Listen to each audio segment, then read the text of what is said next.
একটা গল্প বলি। গল্পটা যার, তার নাম শান্ত। যার গল্প বলছি সে এক পরিবার পরিজনহীন এতিম। রোড অ্যাক্সিডেন্টে বাবা মাকে হারিয়ে একমাত্র ভাইয়ের কাছে আশ্রয় ছিল তার। শান্তর আপন বলতে ছিল তার একমাত্র ভাই সুজন, কিন্তু উপরওয়ালা হয়তো সে আশ্রয়টাও রাখতে চাননি। তিনি বড় ভাইকে দিলেন এক কঠিন অসুখ। নিজের একমাত্র আপনজনকে চোখের সামনে ধুকে ধুকে শেষ হয়ে যেতে দেখছিল শান্ত। শান্ত শান্ত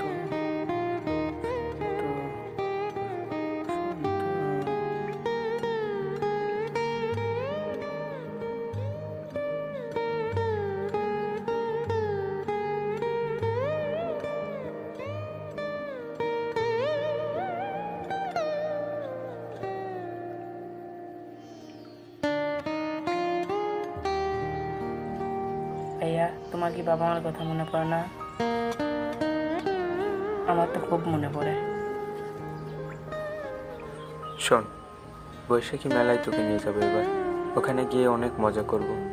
আমরা দুজন নাগরদোলায় চড়বো, সারাদিন ঘুরবো।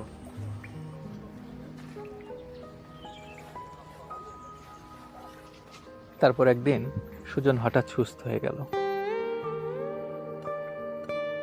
শান্ত ভেবেছিল হয়তো এবার সবকিছু ঠিক হয়ে যাবে, কিন্তু উপরওয়ালা অন্য কিছু ভেবে রেখেছিলেন। যদি কখনো বাবা মার সঙ্গে দেখা হয় তাহলে তাদের বলবো তুই তাদের অনেক ভালোবাসিস।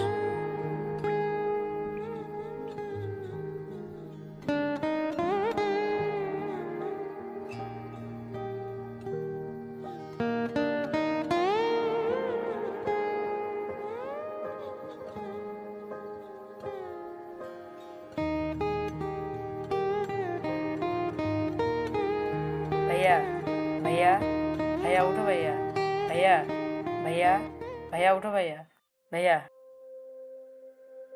ভাইয়া কি হলো তোমার? ভাইয়া, ভাইয়া, ভাইয়া, ভাইয়া, ভাইয়া, ভাইয়া, ভাইয়া, ভাইয়া।